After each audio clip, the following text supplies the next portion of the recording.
কৌশানীর বাড়িতে হলো জমজমাট দিওয়ালি পার্টি।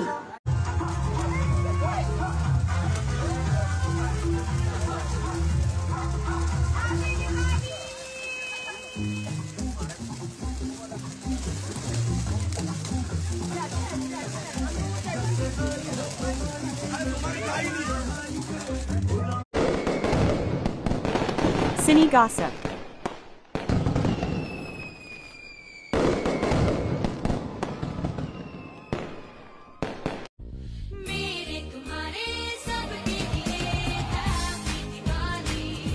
কালী পুজোর পরের দিন দিওয়ালি পার্টিতে মাতলেন অভিনেত্রী কৌশানী মুখার্জির সঙ্গে বনি সেনগুপ্ত এবং তার বন্ধুরা ছিলেন রাহুল, প্রীতি সহ আরো অনেকে। সকলের সঙ্গে জমিয়ে মজা করতে দেখা গেল কৌশানীকে, বাজিয়ে ফাটালেন অভিনেত্রী।